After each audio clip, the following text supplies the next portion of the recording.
Well, hello and welcome back to the Urban Pharmacy Podcast. It's me, Stacey Heine, your holistic nutritionist, plant-based coach, and waterless beauty mentor. I am super stoked to have you here today because I have an amazing guest. Her name is Annette Thurmon from Azure Farm.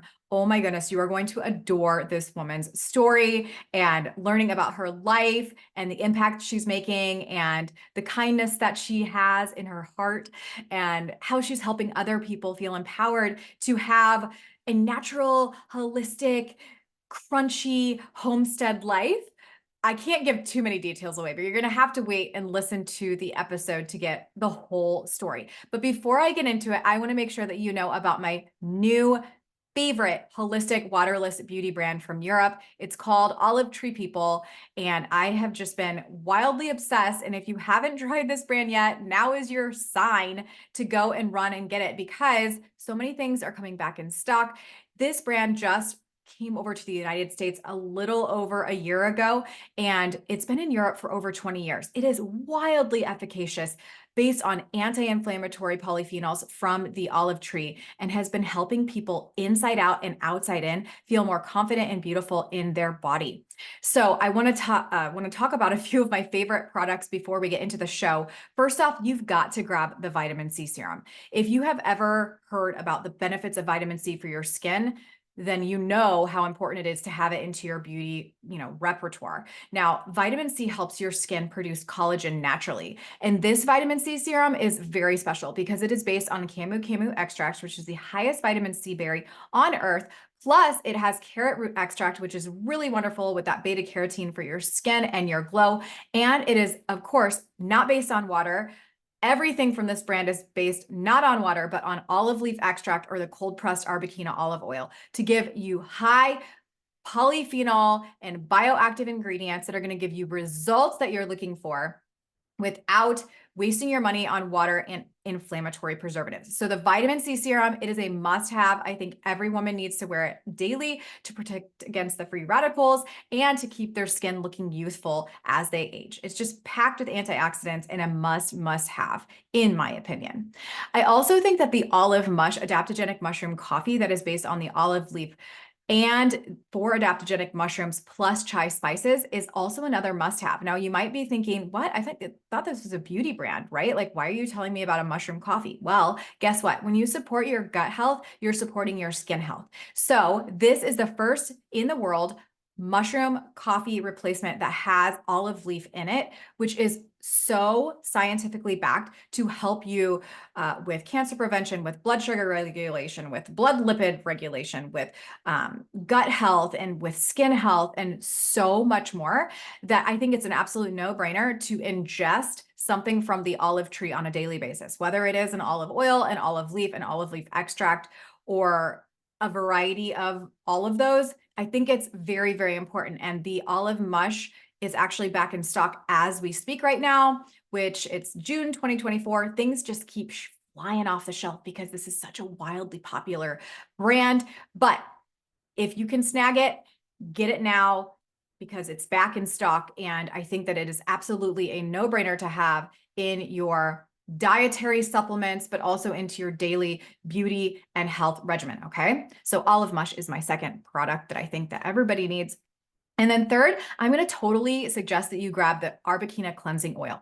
Oh my goodness. If you are not cleansing your face with the cleansing oil yet, now is your time. Okay. Why? Because as we age, we start to lose the sebum, which is what helps our skin look youthful. And we don't want to be stripping those natural oils away from our skin by using harsh chemical cleansers and drying out our skin, which can actually lead to irritation, hyperpigmentation, and acne. We want to be using nourishing, wonderfully hydrating cleansers, and we want to make sure that they're doing their job. So this is a cold pressed Arbequina olive oil based skin cleansing oil that is wildly popular. I love it so much. And actually I use it 2 times in a row. I will do a double cleanse to take off my makeup, but then I will also cleanse again to make sure my skin is squeaky clean so that the serums that I put on afterward do their best job. So highly suggest that you grab a cleansing oil. If you haven't started on the cleansing oil game, here is again your sign to do so.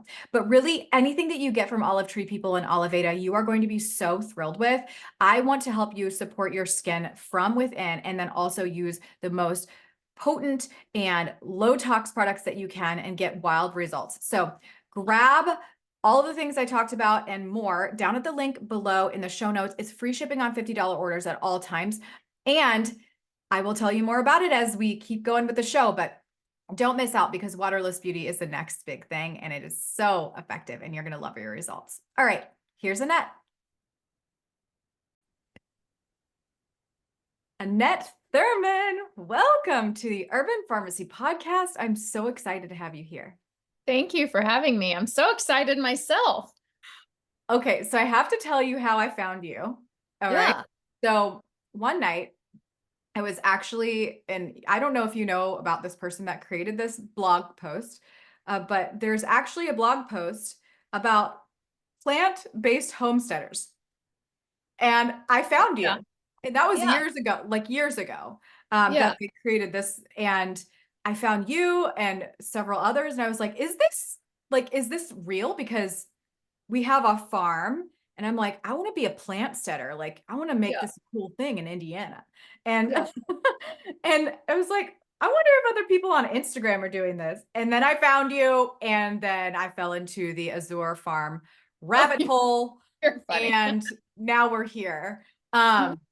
So for the listeners out there, we're going to hear your story for sure, but Annette lives on a farm and her brand is Azure Farm. And it's beautiful country living, animals, recipes, gardening. It's a vibe, okay? And you want to follow Annette. And I got to meet Annette in real life at the Homemaker Conference in Tennessee in 2023, which was awesome. So I do already know you in real life, which is so great, but I'm so happy to have you here. All right. So now that I've given a little intro, I want to know, Annette, who is Annette? Who is Annette? And I want to know the evolution of you and then becoming like a gardening farmer girl. I mean, this is not how you grew up, right? Or did you? No, it's not. I didn't know. It's funny how, when you look back at your life, sometimes you're like, wow, there's just been a lot of fun stuff, a lot of things. But I was born and raised in Kansas City, Midwest girl. My dad did like gardening actually, but I was never really, I don't know, much of an outdoor gardening type. I went to college. I studied nursing, which I did for a very long time and loved. But amidst that, when I got married, my husband was very entrepreneurial and did all the things. And somewhere in there, I decided that I loved design and fashion. And so when we went to get married, I designed my wedding gown. And then a few years after that, I started my wedding design business called Shaviano Couture, which was fun.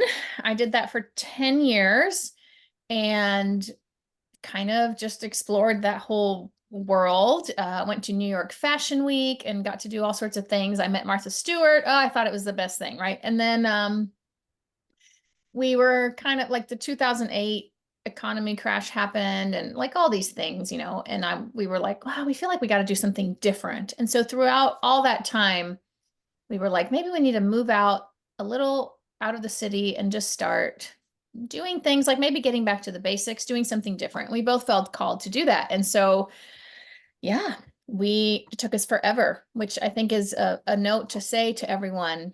Things don't happen always when you want them to happen. I think we know that, but they happen when they're supposed to happen.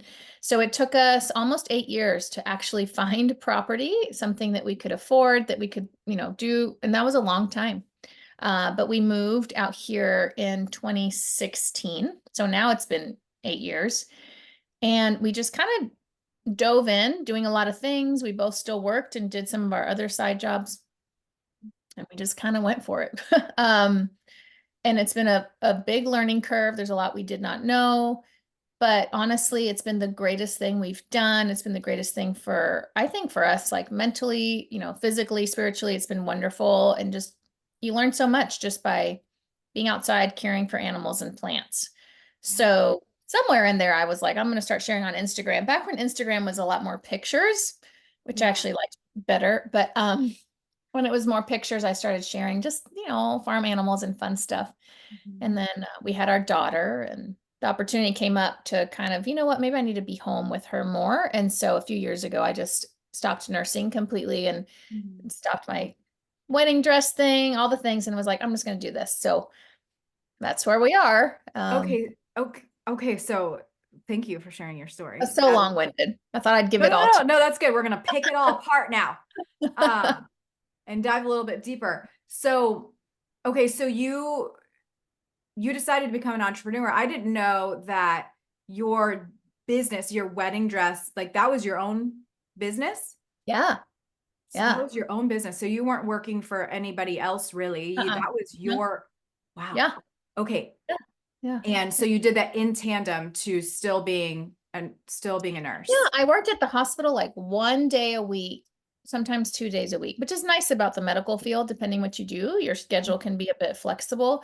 I've always felt like I have two sides of my brain, like the creative side, and Right, then right. so I felt like somehow both were met, still Yeah, doing both things.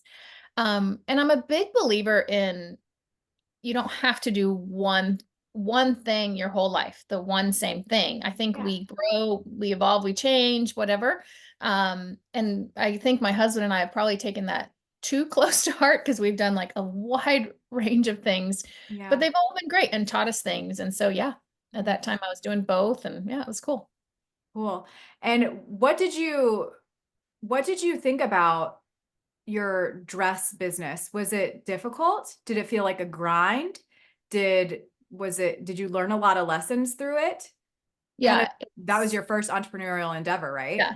Yeah, Yeah. like my first real, and that it was very fun and very hard. Mhm. I love creating. I like creativity. I like beauty. And so when it came, you can show me someone and say, hey, this girl would love a dress design for her. I can sketch something for you just fine. Where Mhm. I had the hard time because I did build the business from scratch and I did do everything. It's hard when you're planning, it's a wedding dress. It's the most important dress of someone's life, Right. or so they feel, right? And Yeah. so that was the harder part. If someone didn't like something, or if you had to tweak something, that was the harder part because you have to have contracts that say, hey, this is what we're Right. doing. And if we have to do extra, I have to charge you more because it's my time. That was like the more awkward for me in Yes. terms of like, because it was a true business in terms of like us, I was selling a product. Right. Um, so I learned a lot. The fashion industry is hard because it's obviously ever evolving, right? You're always looking for the next trend, the next thing. And where I felt I had a little bit of a niche was I would do custom wedding dresses. So it was like very customized to the bride, and that helped Mhm. make it unique, but it was still hard. It was fun. I mean, I felt once we moved out here, I obviously didn't live as close to Atlanta. I currently live about an hour north of Atlanta, and I was just like, you know what? Obviously, the living out here in the country started drawing me more. I started doing a lot more here, and that was kind of something I felt like, okay, this is good. So after 10 years of doing it, I was like, I think it's okay. Like I Yeah. did it. I accomplished a lot of the goals, and it was successful and I was grateful, but it was like it's okay to turn Yeah. the page. So yeah. Absolutely. Yeah, my first entrepreneurial endeavor was going straight into Pilates studio ownership. And I didn't know, just like you, Annette, like I was so passionate and like creative and like love Yeah. to help people create beautiful long bodies and like find movement if they were kind of immobile. I loved the creative side and like the fluffy side, if you will, like that's Yeah. where I found joy. But then the business side of things, I was like, this is It's just, hard. yeah, it's hard. It is hard. And yeah, I just think that entrepreneurial endeavors are awesome learning experiences, and there's so much growth that comes from it when you look back in hindsight. And I think it's also awesome that you brought up the point that it's okay to like change Mhm. and do new things. And I think so many people, when they're jumping into doing something outside of what they have been doing, whether it's, you know, jumping out of their nursing job or their corporate job or starting something new on the side, people think that like once they create an idea, it has to be this way, and you know, you can't change. And no, like I coach people all the time just to start where you are and just kind of let it evolve. Like you're gonna grow, and that's just how life is. So I Yeah. like that you brought all of that up. Thank Yeah. you for sharing that. Okay, so it took you 8 years to find your land. Yeah. Took us a long time too. One of the most frustrating things. Um, did you end up anywhere near where you wanted to be initially? I think we didn't have like a set place. We just wanted it to be like within like an easy access to Atlanta. And Mm-hmm. that meant for us, you know, you might drive over an hour, but it's like fairly easy to get to the highway or, you know, something like that where um our thought was always if someone says, "Hey, we want to meet you for lunch," and they still live in the city, we're not like, "Ooh, you know, Yeah. Yeah. can't do that." Because I feel like sometimes, you know, this is like a whole nother topic, but you don't need to like go hide out Right. Right. in the country and not see people anymore, you know. And I think sometimes people do that. And Yeah. so yeah, our purpose. So we looked around quite a bit. I mean, you know, Atlanta, we looked Alabama, Tennessee, you know, other parts of Georgia. It Okay. was just, you know, it just depends. Atlanta's a big city. Yeah. It's growing, expanding, you know, and you know, our thought was we just wanted somewhere that was easy enough access back into Atlanta. Jared travels a lot, so he has to go to the airport, that sort of thing. And so that, and then also that we would be able to have water on the property, Mm. be able to have a well, you know, or something like that. Yep. That was kind of our two things, but I mean, look, it took so long to find that. So And that we, you know, we could afford, it's just all these things. So, all the things. yeah. That's interesting to know that you were looking at different states. And Yeah. yeah, we still currently, even though we have our farm, we don't live there. We don't live there. It's been a decade. We've had Yeah. our farm for a long But time. that's amazing though. And that's a testament. Like you don't have to, you know, I know people that it's amazing. They she lives in a like an apartment still and she drives like 30 minutes every day where another family member lives that has land and she goes and that she's got chickens there. She like homesteads there and Yeah. tries and it's like sometimes you're not in the same place and that's okay. Um, you know, I think it's a misconception. I do feel that you need to have like all this land, all this perfect thing. You know, I think if you got to just start somewhere, like you said, you just start somewhere and go from there with what you got. Yeah, totally. And let me just bring this up. Okay, we don't need to stay on this topic for a long time, but this is a really good thing. Like, as we're talking about homesteaders and home and gardening and how things don't have to look a particular way. You guys have animals on your farm and you don't eat the animals. I want to bring this up and just, I just want to put this out there because I think that a lot of people think that like if you're a homesteader immediately, like you are growing and harvesting your own animals, right? Yeah. It doesn't actually have to look that way. Why do you guys do it that way? So yeah, a couple things. We've been plant-based for a long time. Like just we felt that it was healthier for us, and that's just what we've done. So when we Did you moved, grow up vegetarian? Sorry to I did. interrupt. I did. You grew up Yeah. vegetarian, so that was Yeah. kind of already, yeah. Yes. Good. Yes. And then once we came to the farm, it was like, well, we're not going to start you know, just because we have Yeah. animals and we could, let's say, you know, use them for whatever. It wasn't part of what we did or kind of believed in. And so what's interesting is I feel like a lot of people, even if someone, you know, eats meat or dairy and whatnot, a lot of people find it very intimidating to think like, oh, if I homestead, I have to grow meat chickens and process them. Right. Right. No, you don't have to do that, you know, Oh, and it's a little overwhelming. I went and we were asked to speak at the Homestead Festival, which is a festival in Yeah, Tennessee. I'm gonna And miss it. I'm so sad. I'm gonna be in oh California. no, you We were did. gonna Oh, sell our elderberry syrup there, and like we got oh, accepted, and then I'm gonna be in California, so I can't be. okay. It wasn't meant to be. It's okay. Yeah, it's next year. But at this festival, um, the host of the festival, Rory, it's hosted on his farm. Yeah. He was like, I love the fact that you guys don't, it's very unique, but I love the fact that you guys don't, eat meat or process any of your animals because a lot of people find that so intimidating and they think you can't homestead if you do that. So, Right. so that's always been a cool thing, and yeah, it's just interesting how you do meet some people and when you share some of those things, they're like, oh, it actually makes me feel a lot better or less Yes. intimidated. So Yeah, yeah. yeah, And I will just say, like at the homemaker conference that you guys had on Rory's farm, like yeah. there were several women that have their own farms and that they do have animals and they, do consume them and stuff like that. But I actually, as a holistic nutritionist, a plant-based coach, like this is my wheelhouse. I've been doing that for years. Like they actually a lot of, well, not a lot, but two of them actually were like, I've actually been having some health issues and I've been really trying to eat a lot more plants. And like they were, I think that so many people, it just doesn't all have to be all or nothing. Like if you call yourself a homesteader, you don't have to do anything XYZ this way. You don't have to have animals on your farm at all. Like, I mean, I think that we all try to You can't just garden. just, yeah, right. We just, we always put ourselves in boxes, and I don't think that it has to be that way. And Yeah. I listened to your guys' podcast, and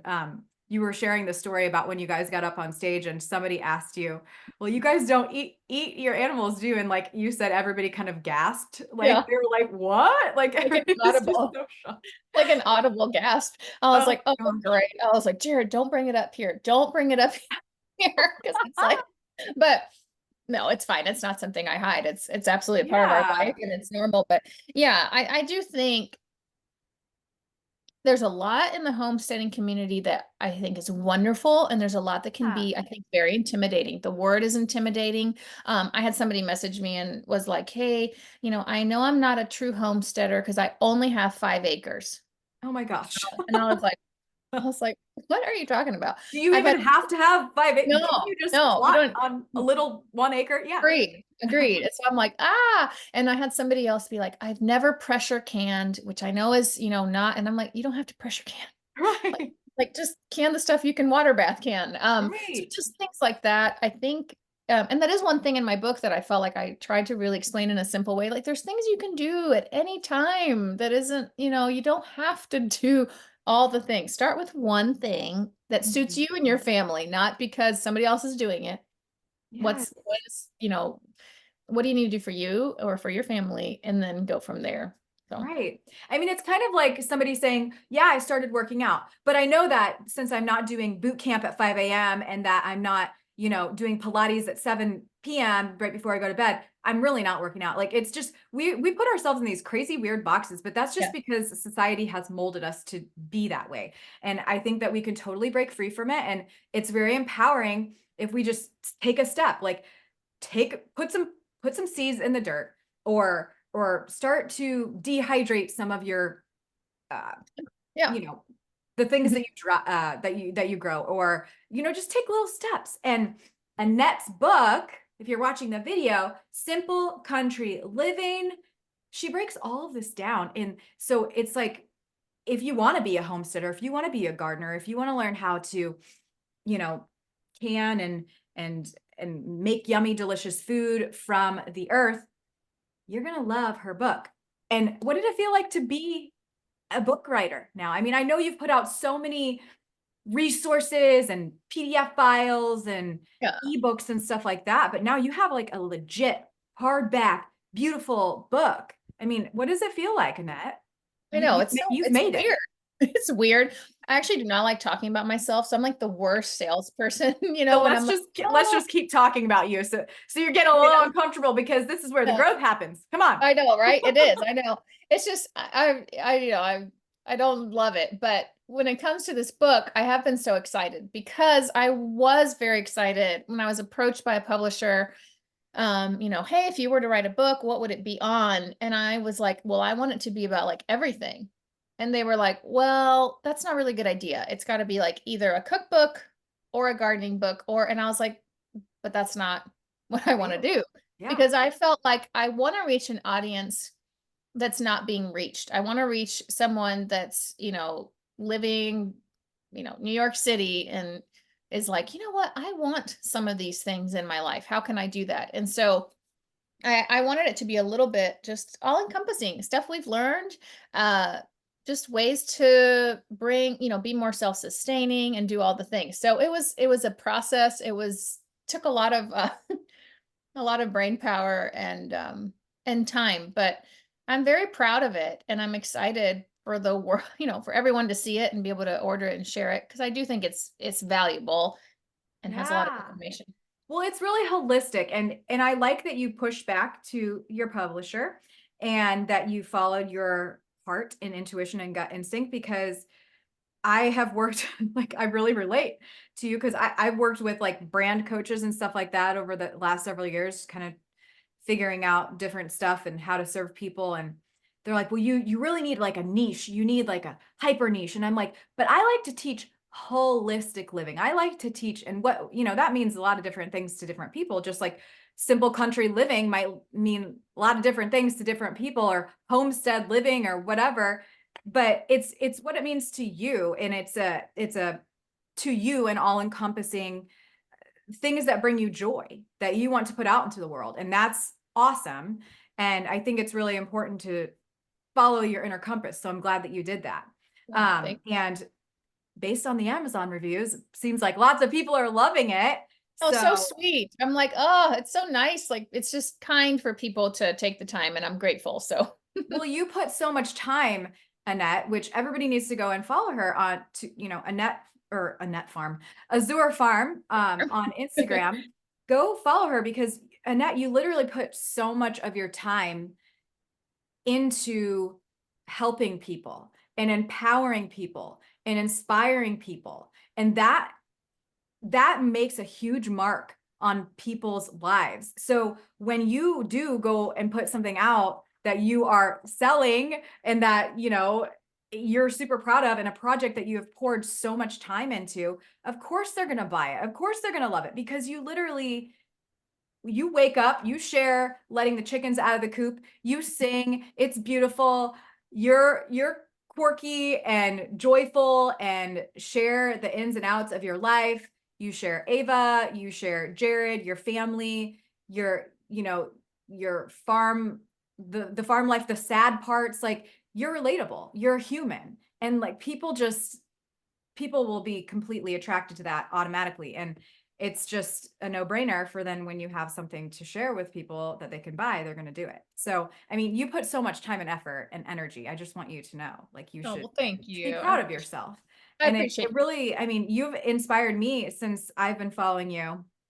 Um, just to do it better, just to do better. And the homemaker conference, let's talk about that, because, well, first off, do you know if you guys are going to have another one? Yeah, yeah, Yeah. it will in October. We'll be announcing it. In what are we in April? I think in May. Okay. Yeah. Um, well, secretly, I hope it's not on the same weekend that I'm having one, but You're it's in not. California. No, I'm kidding. No, no, yeah, I know I'm gonna do one. I was actually inspired by you Oh, guys, yay. you I and love that. Rekka, to have my own, but it's definitely different. Gonna be different. It's called the Modern Homemaker Conference. It's gonna be very small in Love Indiana. that. But I'm very inspired by you. So hopefully it's not the same weekend. And if it is, I will change the date so I can come to your guys' because it was Sure. great to come. But why did you guys want to have a homemaker conference? Like, what what sparked that for you guys? Yeah, Rebecca approached me. She's a friend who approached me about the idea of doing a homemaker conference. And the thought is just really, in our day and age, I think as women, there's so many directions you're pulled in, and you got to do this and you have to be this and all those things. And I think sometimes, we forget that our most important role, can be being a homemaker, and that's okay. And that is enough. Um, being home, tending to your family, doing all those things while, still maybe being a businesswoman, while still trying to pursue some of your dreams, is a wonderful thing. And yeah, it's just a time for women to come together and share and learn and talk about some of those things. I think community is so important. And 100%. Yeah. whether that community is online, which a lot of Right. times, is okay, or whether you have a community in person, I think we have to fill our cup.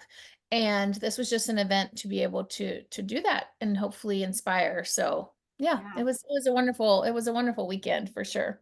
It was awesome. I think that anytime, like you said, when you can pull people together in community, that's really where like the magic happens. That's where people feel supported and like they're part of something and that they're not alone. And it just empowers women. And I think that it was an awesome, beautiful event. And I'm super glad that you guys had it.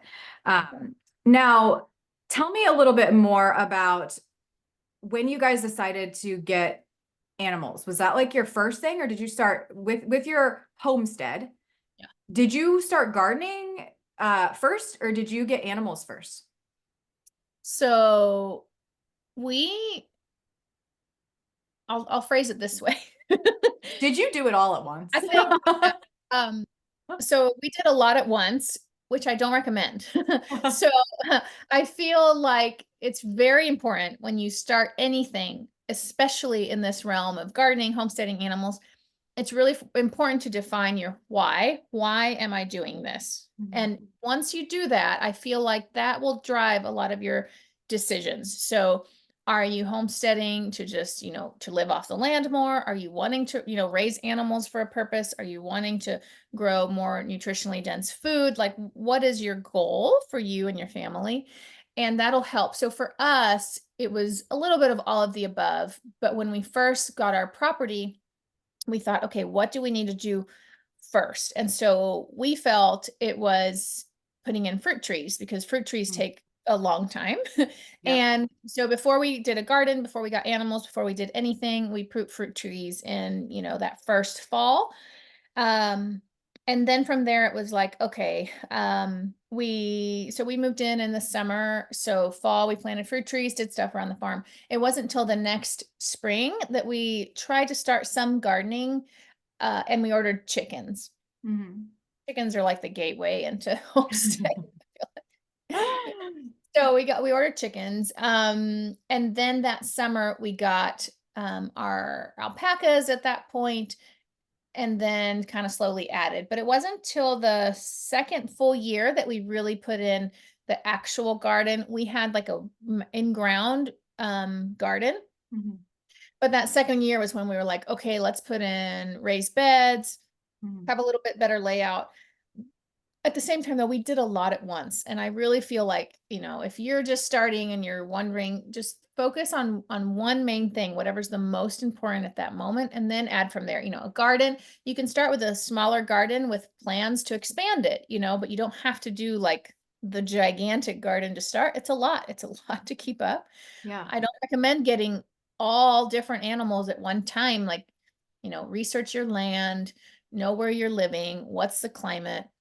um, if you're buying property, like watch what happens when it rains. Like, don't put in building structures till wind patterns and rain patterns and all those things. Cause later on, like we put in some structures right away. And then it was like right where it floods through. Oh, And I was like, oh, really? Like, so things like yeah. that, which you learn, by trial and error. I like try to encourage people, like, let me help you here. Let me Yeah. tell Yeah. you. Um, so yeah, it's things like that. You don't want to rush too much at once because it is a lot. And then you don't want to Yeah. be discouraged and feel like, oh, everything died and it didn't work out. It takes a few years to really, start reaping those benefits. So Yeah. I don't know. Yeah. You guys have what kind of fruit do you have? I'm so jealous. All of our Um, fruit stuff is just not, it's just not. it's just Things have not. died. So we put some pawpaw. Have you guys Yeah, had pawpaw? I have, but we don't grow it. Oh, they're so good. They're Yeah, so it good. is good. I'm just like obsessed with fruit, and that's like the closest type of tropical fruit that I can get because Yeah. it's like it's a banana. It's an Yeah. Indiana banana. We Uh, um we we can't grow any of that fun stuff. I'm so jealous of people in California and oh, everyone's got same those here. huge Oh my, lemon trees and avocados, and I'm just and like, persimmons. I yeah, mean, like, we oh, did we whatever. planted persimmons. Those take 8 years from seed, Yeah. and same with pawpaws. So we just planted those. We've had our apple trees dying for a few years. Our blueberry plants we've killed 3 or 4 years in a row. It's just our cherry trees die, like they just get frost. It's just so sad. But so Yeah. what do you guys have? Peaches? Do you have The peaches? weather's hard. Peaches, yeah, Georgia's a big peach state. So Yeah. peaches, peaches, apples, pears, Mhm. cherries, figs are the Mm. main ones. Cherries, we got them good one year, but we don't get cold enough. Like we Yeah. did for a few years, but we don't get cold enough. That's why in Washington they like do so good. Yeah. Um, but our blueberry bushes have done well. We do have a lot of blueberry bushes, and Oh yeah, you finally, guys had a podcast episode about blueberry bushes, yeah. I think. Yeah. So we do have blueberry bushes and some blackberry and raspberry, that kind of thing. But yeah, I mean, they take so long to establish. And I mean, you're not, unless you're really doing like a full on apple orchard farm, I mean, you're not going to get like a ton. Yeah. Do Uh, you have to prune do you yeah, prune we prune them? them. Yeah, we prune Yeah. them in winter, but you're not going to get a ton, but you'll get some Great. Blueberries, we do get quite a bit. I freeze quite a bit. Yeah. We have like 50 blueberry Wow. bushes in one part, and then we have another area that has like 30. So we do have a lot of blueberries, but um How yeah, many chest freezers do you have? Do you have a lot of? I know, not enough. Well, you'd be surprised how much we actually eat them. It's pretty crazy. Oh yeah, no, we Like get when they're fresh, it's like we have a they're so good. whole we have a whole chest freezer just for blueberries. Oh Just yeah, it's just crazy how you do run out of space. yeah. So yeah, so Yeah. Yeah, I yeah. wonder how all the people, the people in back in the day when they were doing all their preservation, it was pretty much they didn't have all the freezers and stuff I like mean, that. I Like guess the potato that's the modern homemaker to sure. me, like not Freeze it. everything is canned. We can actually enjoy things in a different way, like fresh and frozen and dehydrated. I mean, they dehydrated back in the day too, I but think dehydrated would probably have been their other yes. method. Yeah. And actually tried to make sun-dried tomatoes one time, and like I went outside like an hour later and they were completely covered in flies. I mean, Yeah. it was Well, just awful. I've heard you can do that if you put them on your dash in your car. Oh, well, then I would just have a whole car full of tomatoes. Yeah. So if you put them, like, I've heard people do that. I haven't tried it, but I know you can, like, if you, cut them up and put them on the Okay. dash and close your car, obviously that gets very hot on a summer with Yeah, the car closed. So maybe try that. that's a good Could be idea. fun. Yeah. Why Um, not? so out of all the things that you do, because you have like Ball Canning has picked you up and you like did a partnership with them. Yeah. To help teach people about canning. Mhm. And you do like you said, you really like beautiful things and decorating and all that stuff. You've been picked up by like Better Homes and Gardens, am I right? Yeah. Like Yeah. you've been in Yeah. Better Homes and Gardens with like your farm and all of that stuff. And you're featured in magazines, and then you've got your animals, and then you have your fruit, and then you have your gardens and your herbs. Like out of all the things that you do, what's your favorite? The animals. Yeah. I think I feel the most peace when I'm out there. Like I love our donkeys. When I'm out there just sitting with them and watching them eat and just hanging out, I feel the most peace, and seeing them and how intuitive they are, and how, like, we just actually had some baby goslings hatch. The mama geese sat on them for like 30 days. They all hatched, and she's like the best mom. And it's just really cool to just see how amazing animals are. And that was one of the reasons we wanted animals, was just to learn from them. You learn so many life lessons about how to be a parent, how to interact with each other, how to accept each other, even if you're different. I've had animals that are completely different be best friends. There's just a lot there. And so Yeah. being with them for me is really fun. It can also be, on the flip side, some of the most heartbreaking parts when you lose an animal. So I don't want to like make it sound like that never happens, because it does, and it's very hard. But I've always felt the good outweighs the bad in that aspect. I Mhm. love gardening. I love it. The weeds I don't love, and some of those Yeah. upkeep things. Because we do all organic gardening, so we don't use any, like we don't spray anything. So, sometimes the garden can be wild and it's a lot, but man, when you're harvesting things, and it's really fulfilling. Like you see something from start to seed to harvest, and it's really cool. It's so fulfilling. I think that I just like you said, like chickens are the gateway to like having animals. Farm life. I Yeah. I think that I think that just growing something from seed is so Mhm. awesome and empowering. Like even if you have a windowsill, even if you live in an apartment, like you said, like in New York City, like put some seeds in soil and Yeah. just in a little cup and see what happens because you can grow food. It's Mhm. like so empowering Even if you and just do like microgreens, just microgreens or sprouts. You don't even need like sprouts. soil. I Yeah. mean, yeah, I just got, do you know who Doug Evans is?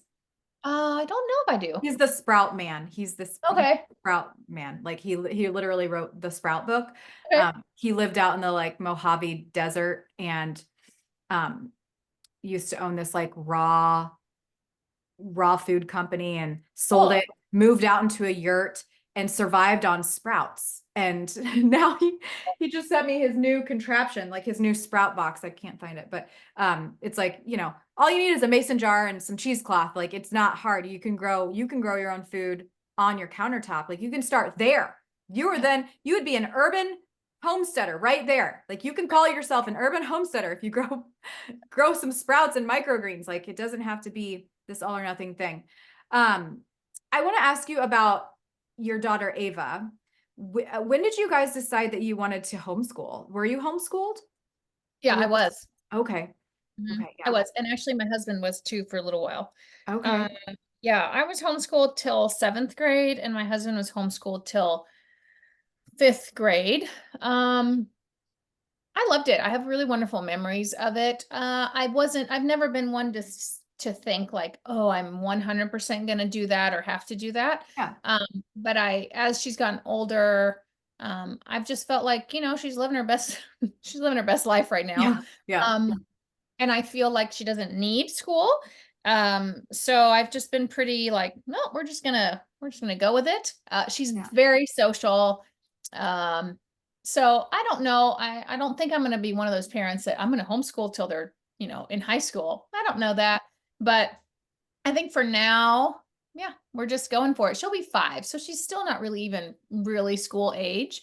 Yeah. Uh, so yeah, we're just going with it. That is another thing though with homesteading. I think there's this thing like, oh, you have to homeschool or you have to, and you don't. I mean, Right. every family situation is different. Mhm. Um, there's a lot of layers there. Like, But for us, I feel like I can, and I'm home with her, so it's kind of like, well, why not? Why not try? So that's what we're gonna yeah. do for now. Yeah. Yeah. Yeah, we do homeschool and I hope that well we do like a hybrid. We have Tuesdays and Thursdays where he goes to a co-op, which is Yeah. pretty cool. So it's like it's kind of both, which is great. But I hope that he looks back on homeschooling not at me yelling at him to do his worksheets. but Yeah. but that he got to adventure and do so many things like during the day. Yesterday we were at the park and he's like, "Where is everyone?" I was like, "They're at school." And he's like, "Really?" I'm like, "Yeah." Like Yeah. that's what a lot of people do. So but he gets to a lot of adventures and I honestly selfishly just I love being with our son so much. I'm like, I couldn't send him for 5 days personally. Yeah, Just I it's personally could not. same here. Same here. For Yeah. me, I'm just like, oh, and you're already so big, I and know it just goes mm, so fast.